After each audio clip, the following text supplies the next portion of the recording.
I'm going to talk about applying the critical chain approach to aeronautical MRO or maintenance.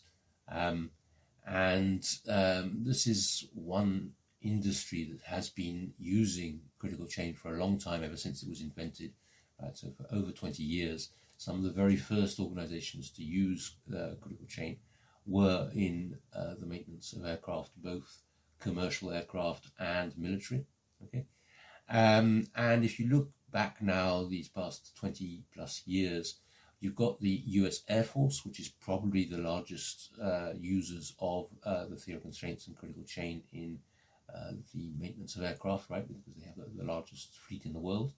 And I don't know exactly how many air bases are using it, but over 20 and increasing year by year as they roll out worldwide. Okay, and that started, in fact, with the US Marines, I believe, right back in the first days of the development of critical chain. But also in the commercial industry, another one of the pioneers was Delta Airlines Maintenance. Today it's called Delta Tech Ops. More recently, organizations such as Lufthansa or Air France have been using it, and many others, as you can see, right? So it is now significantly used throughout the world, and I'm going to, in this presentation, discuss the lessons learned with regards to this vast experience over 20 years throughout the world. Big planes, small planes, military, commercial, whatever. What are the lessons to be learned about all this? Okay. I'm Philip Marris. I've been involved in the theory of constraints since 1986, when I joined Eddie Goldratt in his company at the time, Creative Output. I've been implementing theory of constraints ever since. I've implemented it over 280 times throughout the world in various businesses, various organizations. I founded a company based in Paris, France, called Marris Consulting. I'm English and European, if that's possible today, and I'm a consultant.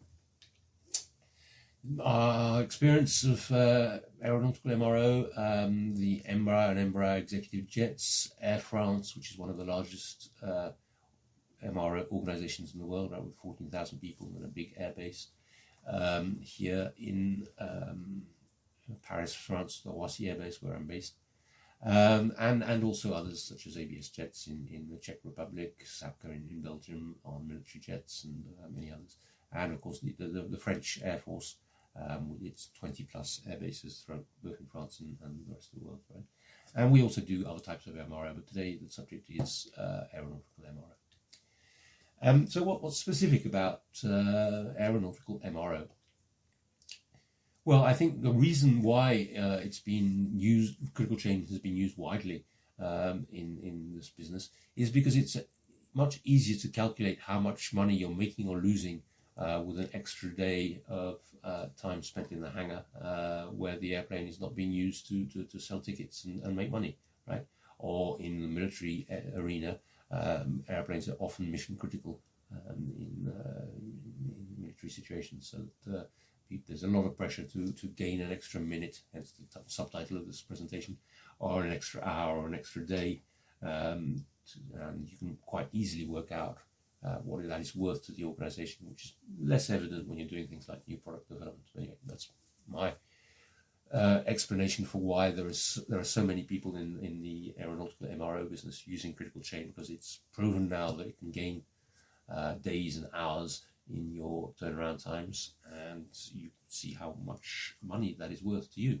Okay, so let's go through the various main problems of the MRO business. Okay, there's a whole bunch of stuff to do with planning and scheduling, which is difficult because of a number of reasons, the uncertainties and the constraints involved in this kind of work. Okay, there's a real problem of lack of visibility during execution. That's to say, there's a big stress when you're doing this kind of work about when that aircraft is actually going to be finished, right? You hope and you have intuition that it's going to be finished in 48 hours time, but you're far from certain, and it's not based on good, reliable data, right?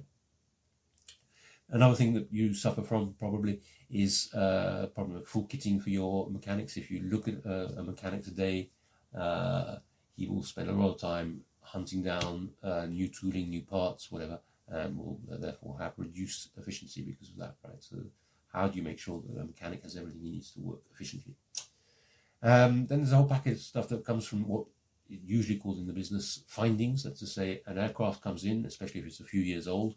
There's some regular mandatory maintenance you have to do. You have to check that, do this, and whatever, right? There's a long list of checklists that you have to run. But also, you might find findings that the aircraft is damaged or corroded unexpectedly at this or that point in the aircraft, right? And you're going to have to fix that. Okay, so these findings have to be. You have to find the work to be done. You have to fix it, and that is unexpected. You can't plan it beforehand because by the nature of things, you don't know it exists, and you must make sure that does not become problematic with regards to finishing the work. Okay, and finally, there's probably a problem of having lack of focus because of too many planes at the same time. Okay. As a postscriptum on those remarks, people often think that one of the problems that they have in MRO is that they don't have enough people or tooling or slots or whatever to do the work.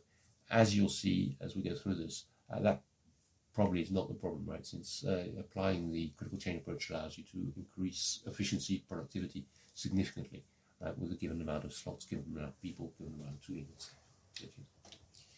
So, schedules, right? As soon as you're a fairly large organization, you have software that will manage your maintenance activity, if only to be able to confirm that you've done all the various legal obligations of the job, right? All these points have been checked and it's stamped, done. And those same pieces of software will offer to help you with the scheduling. In fact, they don't, because they don't have critical chain, and so people tend to rely on sort of simple PowerPoint or visual Excel-based plans to discuss future activity and do the planning. And of course, those sorts of tools abandon you when you start on an aircraft, and you know it's here for 5 weeks. You're 2 weeks into it. When is it going to finish? You don't really know, right? And neither your Excel nor your planning system, even though it was very expensive, allow you to answer that question. One of the reasons why it's so difficult to work out what's going on is that people usually get bogged down in details. They get into micromanagement. It's true that a significant check on a big aircraft will have several thousand tasks that you have to do, mandatory. You have to check this, check that, check that. You have to open that hatch, check this part, then close the hatch, and all that has to be confirmed. And if you manage things at that level, right, several thousand different work orders or job cards, you're going to get lost in details. And it's not going to help you really know what's going on, because it's not because you've done 95% of the jobs that need to be done that you're 95% finished, right? You don't actually know what is still remaining to do and how long it's going to take to do it.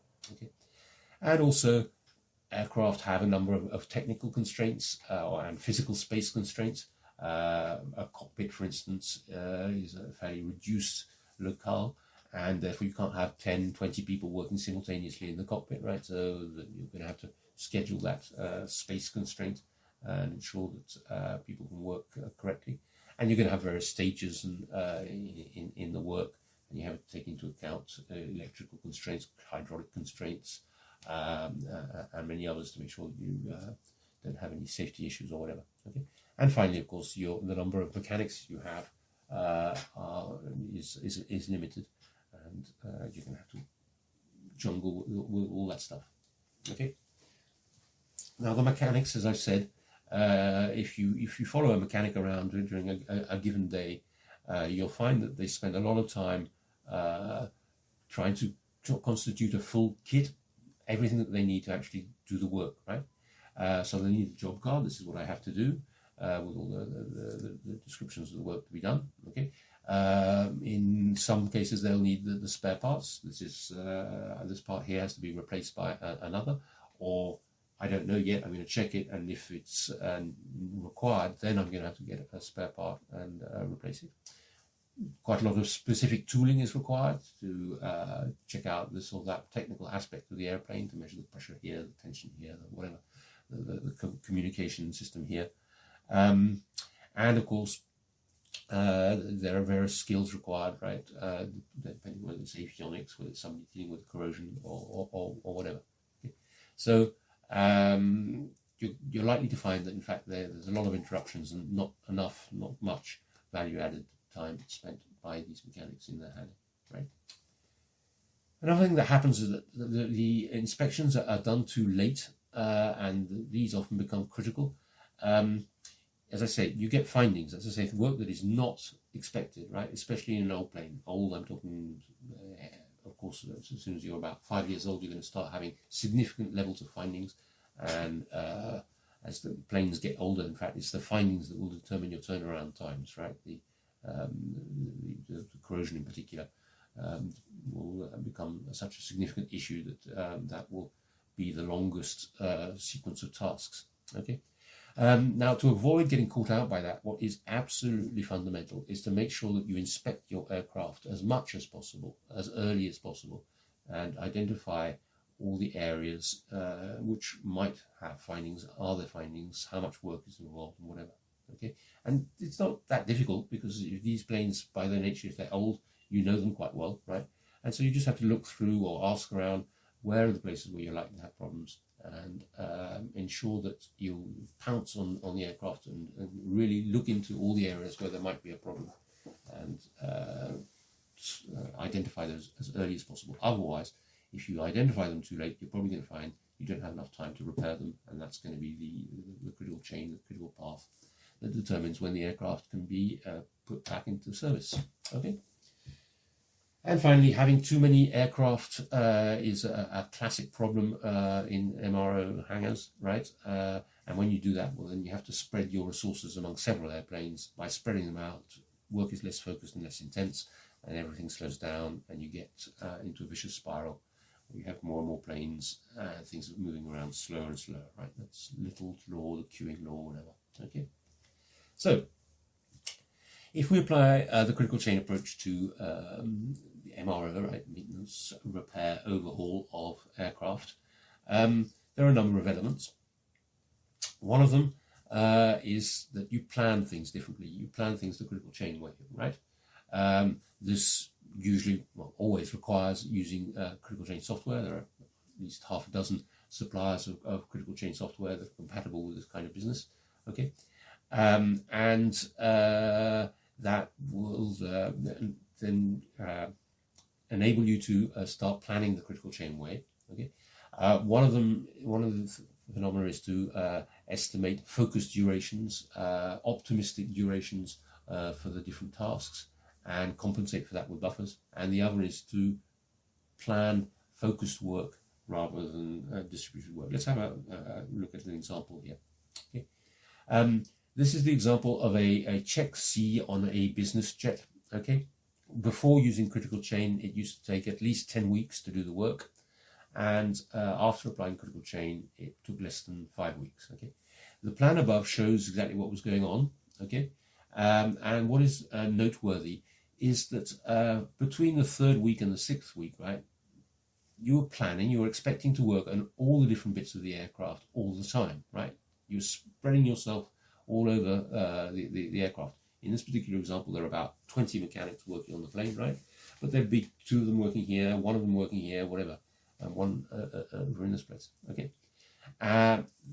To speed things up, what you decide is to focus the work very much on and start something and then finish it, right? So the engines that used to take from week 3 to week 6 in the critical chain plan, you say we're going to focus on it, we're going to get rid of this engine problem, and in 1 week's time, on the 2nd week, we're going to make sure that we have no problems with the engines. And by the way, there were 2 reasons for doing it that way. In this particular example, it's because, of course, if there was a problem with the engine, it wasn't something you would repair. You'd have to get a new engine in, and the lead times of getting a new engine in were long, and so you really need to get the engine issue behind you early on with this particular aircraft, right?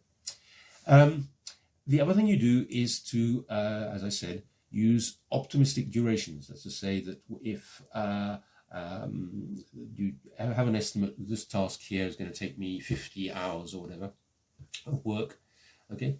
You try and discuss with, ideally, the mechanics, how long would be your optimistic estimate, Okay, optimistic being if I have all the tools, all the parts, no problems, on average, what time will it take? And they should give you a significantly reduced duration rate. It's not a commitment, it's optimistic duration, and half the time you're going to take longer than that. Okay, if you do that throughout the visit, all the tasks, all the 1,000 tasks, right, you're going to get something that's obviously going a lot faster because all the times have been reduced. Okay, but it's unrealistic because it's optimistic, right? You're going to have problems, and so you compensate for that by adding the buffer. I don't have time today to go through all the logic of how you calculate sizes of buffers and so forth, but this is critical chain. You have a buffer at the end, which is significant, 20% maybe of the duration of the overall work. Okay, and it's there to absorb problems you're going to have, and when you're too optimistic with your task durations. Okay, so that's the before and after. Using the critical chain approach. Okay, and there are other little tricks that you put into your plan. As I pointed out with the example of the engine, you want to do things as early as possible when there is a risk that will uncover findings. The other thing you do is, by the way, is to put findings capacity buffers in there. That's to say that since you know that that type of airplane is old, has significant corrosion problems because it's in a tropical and salty atmosphere or whatever. You know that looking at the past, it's going to have several hundred hours of repairs on corrosion. Okay, but you don't know exactly where it's going to be, what part, and so forth. Well, you plan for a certain number of the right kind of people working at the right time on the aircraft, right? And then you confirm it as the aircraft comes in and you have a look and say, okay, we expected 200, it's got 260, and you adapt it and do the work. Okay, but at least you try to minimize the uncertainty by having an estimate of how many hours you're going to need, of what kind of speciality and where, right? You don't know exactly what's going to be wrong with the airplane, but often you have an idea of what the proportion of the problem is going to be, right? In old airplanes, for those who don't know the business well, and about 30% of the work to be done will be findings, right? So you have to get a handle on the findings issues and as early as possible to minimize the uncertainty and ensure that you can execute correctly without too much stress what needs to be done. Okay. The other thing you do when you apply critical chain is to improve the work to be done by various improvement actions, whether you want to call them lean, kaizen, kaikaku, just common sense, whatever. All right, you look at the critical chain sequence on a job, right? That's the sequence that will determine the duration of the visit, right? It will determine the turnaround times. It's a particular sequence. Let's keep it very simple. It's similar to the critical path, but it's called the critical chain because it takes into account the availability of resources. So you look at that particular sequence and then you discuss with the various people doing it, how could we improve it with different tooling, having more people, this sort of thing, right? And typically the sort of thing we do is, I don't know, we have to change or check the undercarriage, right? It was planned with one person. Well, okay, let's try and do it faster. Let's have 2 people. We put 2 people in, it goes twice as fast. Right, that's good. Let's from now on the standard is we do it with 2 people. We try with 3 people, and in fact they get in each other's way. It's hardly faster than doing it with 2 people. So that's the ideal is 2 people. Okay, you do that sort of thing, and you manage to improve immediately and also in the future in terms of process of ongoing improvement, the turnaround times. Okay. This is all theory constraints. So of course you have the 5 focusing steps. You need to find the capacity constraint, the bottleneck of your organization, of your hangar. Okay, it could be one of the specialities. Is it the avionics people? Is it something else? It could be in quality control and inspections. It could be the paint shop. It could be anywhere, right? So you need to find it. Once you find it, you make sure that you're using it properly and you exploit it better. And if it is pertinent, you can elevate it, increase its capacity by investing time and money. Just a classic theory of constraints process of ongoing improvement there. Okay. Another thing that is specific to MRO, but you do find in other kinds of project management industries, is two-level scheduling or two-tier scheduling. Okay, as I mentioned, you have several thousand things to be done on an aircraft, but that is not the units that you measure, right? You don't work at a work card or job card level. You group them together in work packages, as we call them, and those are the entities that you manage, and the sequence of these work packages that determine the work to be done, and that's the level at which you manage the activity. Okay, within each work package, you just use a simple checklist principle to see how you're doing on that particular work package. Okay, and to keep the whole thing moving and simple, what you do is, if you find that in a given work package you had 25 things to do, right, but one of them you can do because, I don't know, somebody made a mistake and you don't have the right nuts and bolts for that bit, you take that job card that could not be done in that work package and you put it in a later job package, work package, so that it can be done later. Okay, and then you close that initial work package and gives you a good idea, you know, how you're progressing. Okay, it's a classic of MRO. It avoids micromanagement, keeps you a good helicopter view, if I may, view of the progress of a visit. The control tower, you get the people together around the same table or in an open space where they can talk to each other.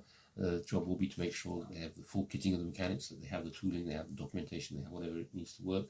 Mechanics, if they have a problem, can come and ask for help, and obviously it breaks all the silos between the various procurement, execution, human resources departments to ensure quick decision making. Okay, this control tower or war room is quite a classic thing that you find even without critical chain. Okay, the main difference between a control tower or war room with and without critical chain is, without it, you're basically running things on an hour-by-hour, real-time basis, reacting to problems as they emerge. Okay, if you've implied critical chain properly, that control tower will in fact be working on issues that determine what's going to happen tomorrow, in 5 days' time, in 2 weeks' time, or whatever. Right? You're not going to be scrambling around, panicking. You're going to be making sure that everything's going to run smoothly over the next days and weeks. Okay, that's the concept is well understood. It's rather different and a lot more powerful when you're using the critical chain approach. Okay. Let me just repeat something that's, from our experience, always needs repeating. You must make sure that people close their job cards promptly, as quickly as possible, and leave a job finished but not declared finished in your computer system. Otherwise, you're going to have a big scramble at the end when the aircraft is nearly finished and you say, I know that's done, I looked at the hatch, it's closed, the work's done, but where is the job card that has to be stamped to say this is done, right? Because there are a number of regulations, luckily for you and me, who travel in airplanes, that have to confirm that this job was done for security reasons, right? So to avoid that last minute panic, you have to insist to repeat that jobs have to be declared shut and closed as soon as they're finished, otherwise it's going to get to a big mess. The other important thing about running things the critical chain way is you're going to have these iconic fever charts. Each aircraft will have its fever chart, which shows you how things are progressing, gives you a good idea of when the end date is going to be, and then you have a concatenation of these individual fever charts, one per aircraft, and it gives you what we have here on the slide, a portfolio fever chart with all the various aircraft in the hangar, showing you which ones are okay and which ones have got more problems, and that allows everyone to reallocate priorities and people accordingly and ensure that everything runs smoothly, right? And the fascinating thing, as always with critical chain, by the way, is that management attention gets brought upstream, way right up to the beginning, and people spend a lot more time looking at a new aircraft coming in rather than panicking and screaming at each other about the aircraft that's just about to leave the hangar, right? It changes the management focus to the source of problems early on. It's a different kind of situation. focus, focus, focus, focus. Theory of constraints. You want to reduce the number of airplanes you're working on. Have twice as many people working on half as many airplanes, if I can keep it very simple. Okay. To do that, you make sure that you don't start on an airplane too early, and these often people like the idea of start, finishing, stop, starting. Ensure that you finish the planes you already have before you start on a new one, because otherwise you're going to spread yourself thin, and you're going to start slowing down everything, and the situation is just going to get worse and worse and worse. Okay. More specifically in MRO, as I've mentioned before, one of the challenges is to work out if there are any findings, if there are any problems in an aircraft that's just arrived, so you have as much time as possible to solve any nasty findings that's going to require a difficult procurement from Seattle Boeing of a rare part which you've never seen before. So you might want to do it in two stages. First, when the aircraft arrives, you pounce on it and inspect it in the right places to find all the issues it might have, any findings it might have. Then, if necessary, you pause it, and you only start doing the work when there is sufficient available mechanics and other resources to do the thing quickly and efficiently. Okay. So, to conclude, just a few case studies, some client testimonials. These are not from Marris Consulting, by the way. The Lufthansa technique, right? We are now finishing either on time or a little bit early. I put that in because for anybody who's done critical chain, you know what I'm talking about, but newcomers will be very surprised. Yeah, the only way of finishing everything on time in an uncertain environment is to aim to finish a little bit early. Okay, so you just aim to finish all your work a little bit early, and that gives you 100% on-time delivery. It's the same thing as when you take an airplane, by the way. You wait in the just before boarding. That's the way you don't miss airplanes. It's the same thing here. The second case here is TAP, Portuguese Airways. It was possible to increase the availability of the fleet because they reduced turnaround times. They freed up some hangar and capacity and mechanics capacity that generated new business. Okay, so big impact on the profitability of the organisation. And the last case, different country, different business. BAE Systems, the maintenance of the Royal Australian Air Force jets, or some of them, done by BAE Systems in Australia. And there's a quote by Simon White, an entire fleet upgrade program, 33 jets ahead of schedule and on budget and stuff. And by the way, Simon White of BAE Systems is giving another conference in the Critical Chain 2022 about the lessons learnt and where they are now following this initial success in BAE Systems. Okay. The US Air Force has been using it for over 20 years, right? One of the first to start and still doing it. These are some very recent articles from a few weeks ago about how it's now being rolled out in one of the US Air Force's bases in Japan and in other places. I don't know exactly how many bases are now using field constraints and critical chain. Well over 20 is my guess, and it's increasing regularly. It's often in the news if you look out for it. Okay, so they de facto are probably the largest users of this approach because of the number of aircraft they have and the number of people involved. Another example, this one from the Czech Republic, ABS jets, a reduction of turnaround times of 35%. By the way, that's significant in the sense that these people were already considered the best in the world at their business, much faster than everybody else, and yet they decided to implement critical chain and went even further and faster. Okay, and what they enjoyed was not only the fact that it took them to another step in terms of performance, but also a significant impact on the quality of life and the visibility that they had. Much less stress, much less panic, a lot greater feeling of control and mastery of what was going on. Right? Have a look at the testimonial videos if you wish. And finally, one last case. This one of Embraer executive jets in Le Bourget, Paris, the European, Middle East, and Africa base for Embraer executive jets. Again, significant reduction in turnaround times, right? Nearly divided by 2.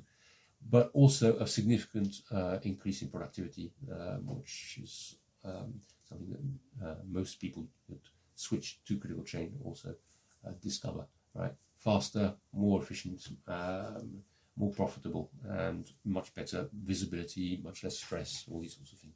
Okay, again, have a look at the numerous client testimonial videos that are available about that case of Embraer executive jets.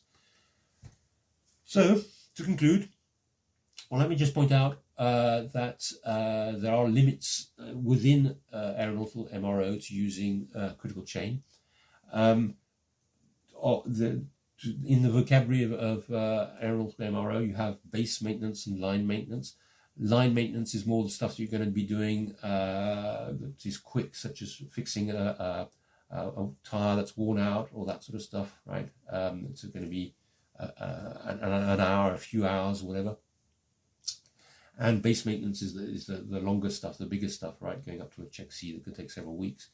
The reason I'm describing that is that a critical chain, the full critical chain as I've described it, only applies to projects that are longish, let's say greater than 12 hours. Okay, if you get to these very short jobs, then you'll find that the critical chain can't be used in its entirety. You can use, let's imagine we're talking about a check A of an Airbus 320, a couple of 100 hours of work to be done overnight, between midnight and 4 o'clock in the morning, that sort of stuff, right? So you've only got 4 or 6 hours which you have the airplane available, and you have to do these very small checks to make sure it's okay for the following morning. Okay, you won't be able to use critical chain as I've described it with the fever chart updated and stuff, because that's usually done with updates of every 8 hours or days, or every day or every week, depending on your business, right?